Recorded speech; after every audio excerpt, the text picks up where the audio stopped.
ഇതിനകത്ത് പ്രതിപക്ഷത്തിന് എന്താ ഇത്ര വലിയ ഉറപ്പ് എന്നാണ് ഒരു സാധാരണ പൗരൻ എന്ന നിലക്ക്, വോട്ട് ചെയ്യുന്ന ഒരാളെന്ന നിലക്ക് എനിക്കിത് കാണുമ്പോൾ തോന്നുന്നത്. അതായത് പ്രതിപക്ഷത്തിന് എന്താ തന്ത്രി പരിശുദ്ധനാണ് എന്ന ഒരു ഉറപ്പ് എന്ന് എനിക്ക് മനസ്സിലായിട്ടില്ല.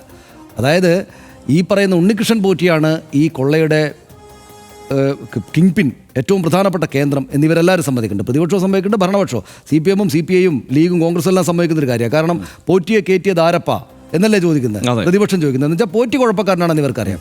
നമ്മൾ കാണുന്ന ഈ ആളുകളിൽ പത്മകുമാർ, വാസു തുടങ്ങി ഇങ്ങോട്ട് രാഷ്ട്രീയ ബന്ധമുള്ള ആളുകളും ഈ പറയുന്ന തന്ത്രിയെ പോലുള്ള ആളുകളെയും വെച്ച് നോക്കിയാൽ ഈ ഉണ്ണികൃഷ്ണൻ പോറ്റി എന്ന് പറയുന്ന ഇവർ രണ്ടുപേരും കുഴപ്പക്കാരനാണെന്ന് സമ്മതിക്കുന്ന ഇയാളോട് ഏറ്റവും കൂടുതൽ ദീർഘമായ ബന്ധമുള്ള ആൾ, ഏറ്റവും കൂടുതൽ കാലമായിട്ട് അറിയുന്ന ആൾ എന്തായാലും ഈ പറയുന്ന തന്ത്രിയാണ്.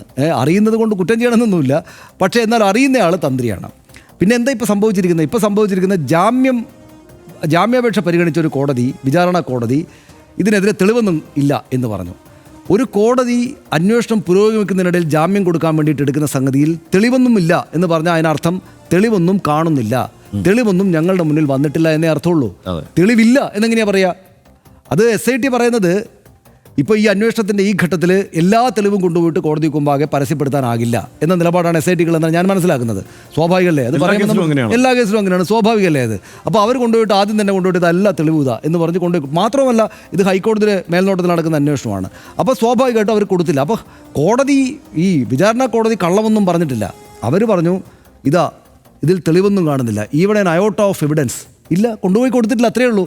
ഞങ്ങൾ കൊടുത്തിട്ടില്ല എന്ന് പറഞ്ഞ SIT പറഞ്ഞ സംഗതി തീരും. അപ്പോൾ കോടതി ഞങ്ങൾ കണ്ടിട്ടില്ല എന്ന് പറയുമ്പോഴേക്ക് പ്രതിപക്ഷത്ത് നിന്നുള്ള വളരെ ഗൗരവമുള്ള ആളുകൾ, പ്രതിപക്ഷ നേതാവ് VD സതീശൻ എന്ന് വെച്ചാൽ നാളെ ഭാവിയിൽ UDF ഭരണത്തിൽ വരികയാണെങ്കിൽ സംസ്ഥാനത്തിൻ്റെ മുഖ്യമന്ത്രിയാകാനിരിക്കുന്നു എന്ന് ആ ഭാഗത്തുള്ള പല ആളുകളും പറയുന്ന VD സതീശൻ പറയാണ്. എന്നുവെച്ചാൽ സംസ്ഥാനത്തിൻ്റെ ഭരണസാരഥ്യം വഹിക്കുക എന്നുള്ള ഉന്നതമായ പദവിയിലേക്ക് എത്തുന്ന ഒരാൾ അന്വേഷണം നടക്കുന്ന ഒരു കേസിൽ ആ അന്വേഷണ സംഘം, ആ ഹൈക്കോടതി മേൽനോട്ടത്തിലുള്ള അന്വേഷണ സംഘം എടുത്ത് ജയിലിലിട്ട ഒരാളെക്കുറിച്ച് പറയുകയാണ് പരിശുദ്ധനായ ഇദ്ദേഹത്തെയാണോ?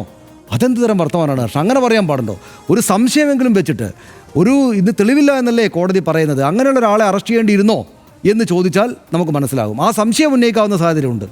എന്തിന് അറസ്റ്റ് ചെയ്തു എന്ന് ചോദിച്ചാൽ കേസ് കഴിഞ്ഞു. അതുപോലെ ഒരു MLA കെ ബാബു MLA പറയുകയാണ്, ദീർഘകാലമായിട്ട് മന്ത്രിയൊക്കെ ആയിരുന്ന ഒരാൾ നിയമസഭ പോലെ ഒരു സ്ഥലത്ത് പറയുകയാണ് ഇദ്ദേഹത്തെ പോലെ പരിശുദ്ധനായ ഒരാൾ. നമുക്ക് എനിക്ക് മനസ്സിലാകുന്നില്ല, എന്താ നമുക്ക് തെളിവുള്ളത്? തന്ത്രി ഒന്നും ചെയ്തിട്ടില്ല, പരിശുദ്ധനായിട്ട് ഇത് തട്ടിപ്പൊക്കെ നടക്കുമ്പോൾ അദ്ദേഹം വളരെ പരിശുദ്ധനായിട്ട് ഇങ്ങനെ ഇരിക്കുകയായിരുന്നു, കണ്ണാടി കൂട്ടിനകത്ത് ഇത്തരം സംഗതികളാണെന്നും ബന്ധപ്പെടാതെ ഇരിക്കുകയായിരുന്നു. എന്താ നമുക്ക് ഉറപ്പ്? ആ ഉറപ്പ് ഇതുവരെ ഉണ്ടായിട്ടില്ലോ.